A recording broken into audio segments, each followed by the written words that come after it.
Hey everybody, how's everybody doing? Um, so with me winning the Kingo, that means I'm going to talk about James Todd Smith, aka LL Cool J's first album, Radio, released in 1985. Just a little disclaimer. I know you guys are probably expecting Big Daddy Kane's look like a job for, but I'm gonna take a little semi break from Kane a little bit because I want to get a copy of his last two albums before I talk about looks like a job for and shit like that.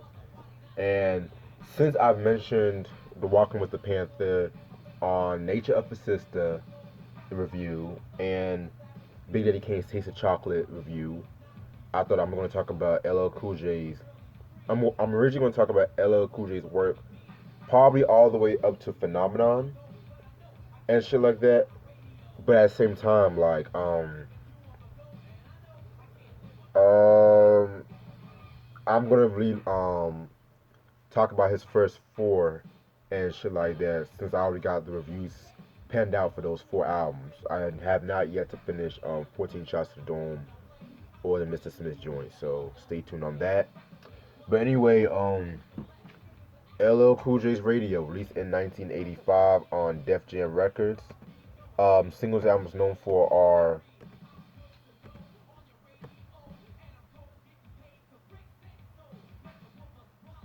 I Can't Live Without My Radio, Rock the Bells, Your Rock. I know there was some other singles. Give me a second.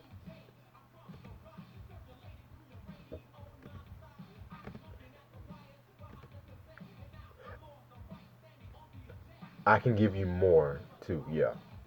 Okay, so for those of you who don't know who LL Cool J is, um, he's an MC from Hollis, Queens, and shit like that. Originally, he was born in Bayshore, and and excuse me, record. I'm so sorry. Excuse me. And so he began rapping like when he was like 9 years old and shit like that.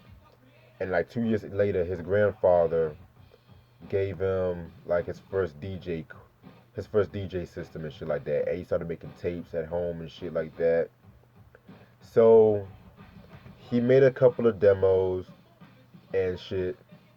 Cause you can tell like when you listen to LL, he was definitely influenced by the Treacherous Three, which ironically was the group of his soon-to-be rival Cool D.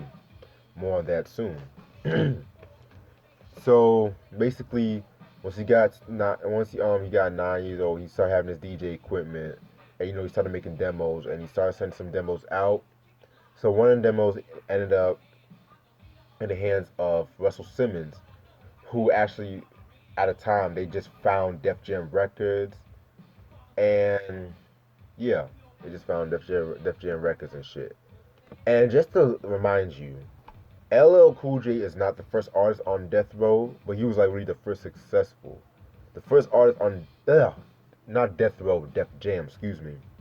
The first artist on Def Jam was a guy named Tila Rock, who made this classic song "It's Yours" and shit like that. So you probably heard that song before.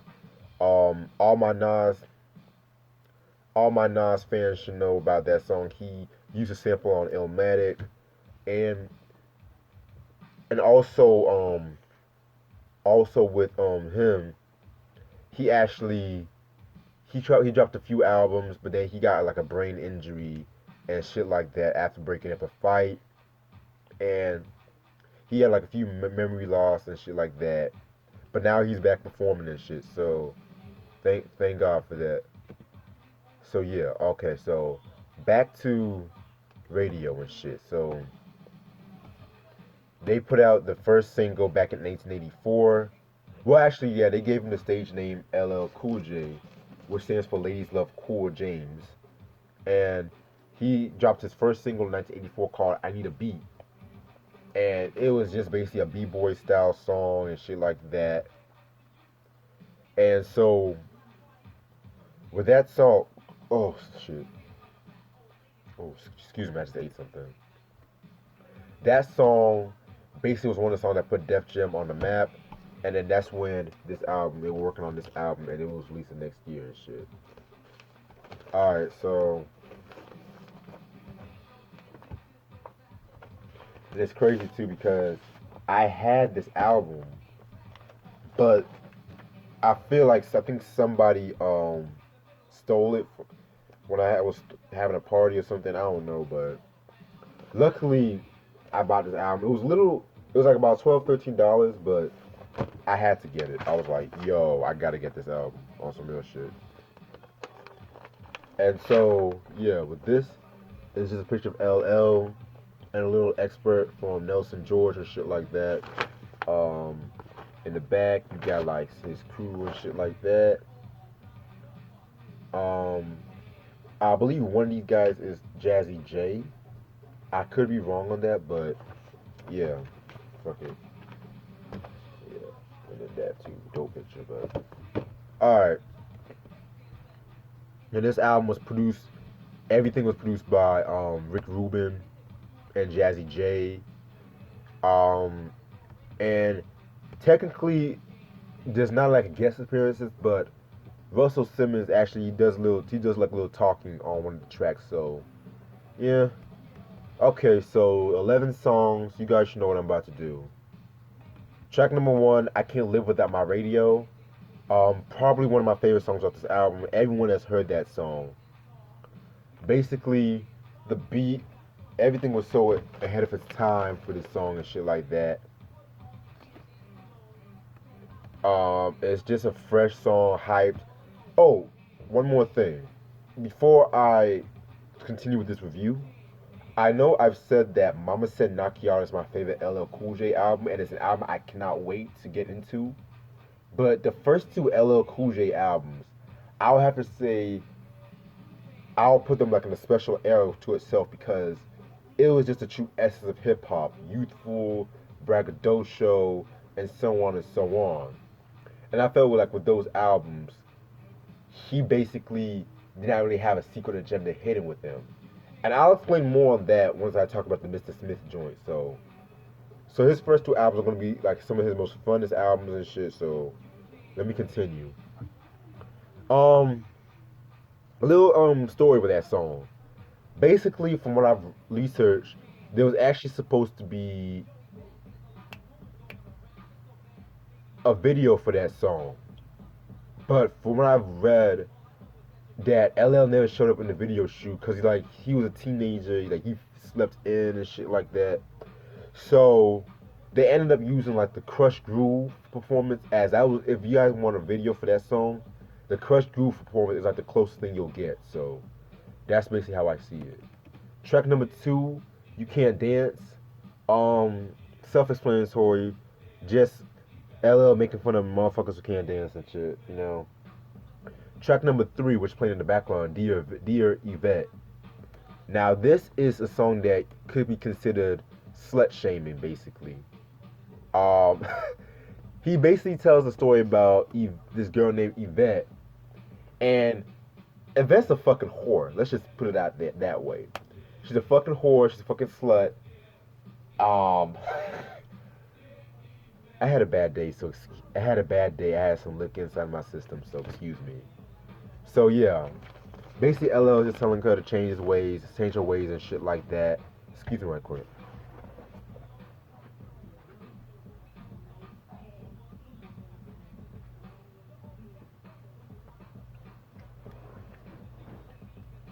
Yeah. Yeah, so he has some very funny line. I like this line. He said, I'm glad you ain't my sister. Then again, if you was, I'd have to treat you like you was my distant cuz. I'm not a news reporter, so I don't mean to assume what should I think. I seen you coming out of men's bathroom. You wasn't there alone, wasn't using the phone. The door was locked for 20 minutes. All I heard was moan. Yeah. So all my fellas, stay away from them fucking events and shit.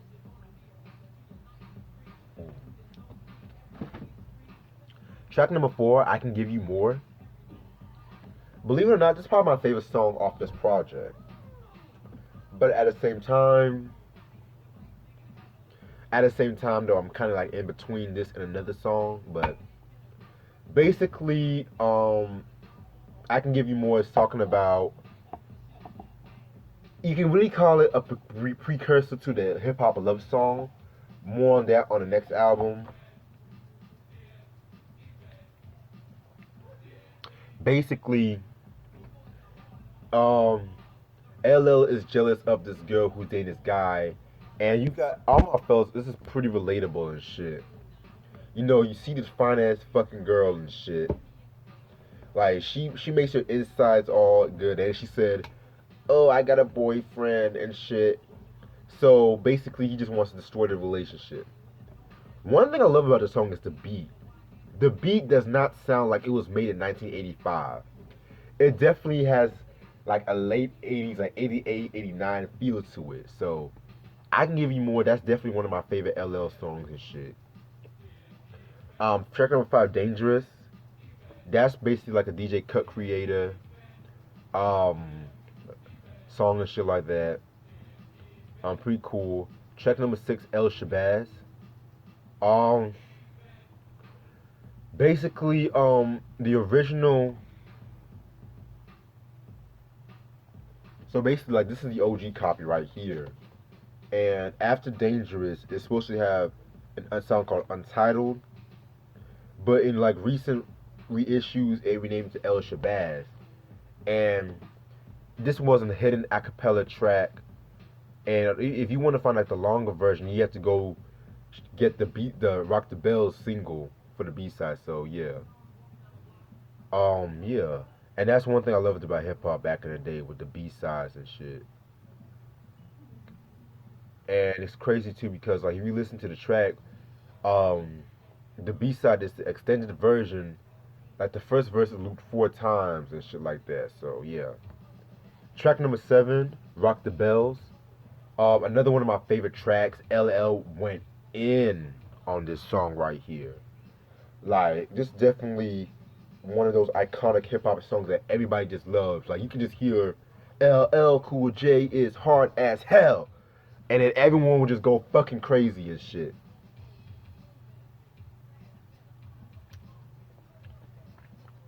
Now there's a little trivia with Rock the Bells and shit. Basically the original version of the song is 7 minutes. That's the only version where you would hear bells and shit like that. And it was based on a 1982 song Breaking Bells by the Crash Crew. But there's some controversy behind the beat though. He actually got into it with MC Shan because basically MC Shan called LL a beat biter because he felt like he stole the idea from the beat from a Marley scratch and shit like that. And he came out with a diss song called Beat Biter, if I'm not mistaken. Um, yeah, it was pretty alright diss, but the thing with MC Shan diss tracks, they go on too long. It's just like, yeah, nigga, we get the point. You're bitter as fuck, so whatever. And Shan claimed that, Shan claimed that Russell stopped LL from responding and shit. So I just kind of find it kind of ironic how Marley Marl ended up working with LL with the Mama Said Knock You Out on 14 Shots in the Dome and shit. I just kind of found that a little ironic, but that's another story for a different day. Track number 8, I Need a Beat, the remix. Um, not as good as the original. I kind of prefer the original more, but I like this one for more of the minimalistic production. Track number 9, That's a Lie, featuring Russell Simmons.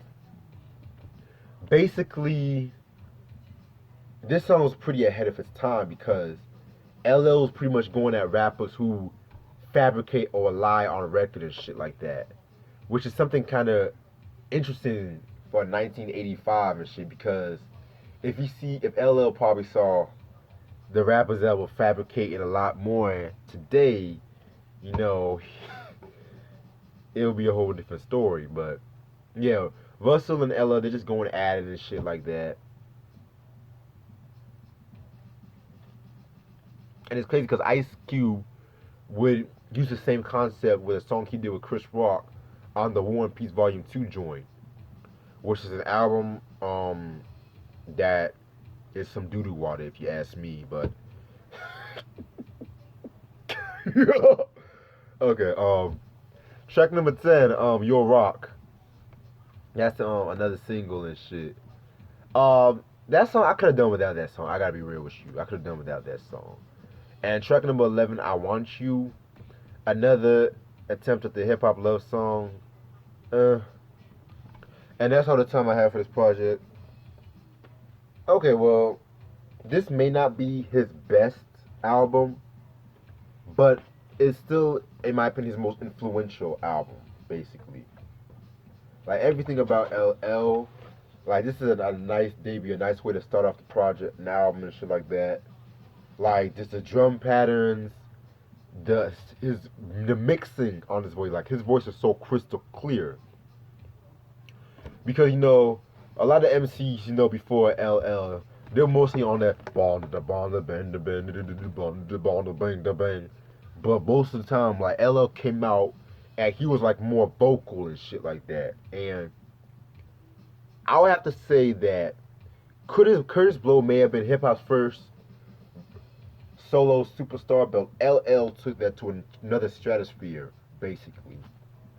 So yeah, LL Cool J Radio, released in 1985. This album is still in print. It's still getting reissued to this day, so there's no reason if you're a hip hop head you don't have this album. So yeah, very dope album. Stay tuned for Big and Def I might do next week. So, and that's all the time I have. Peace.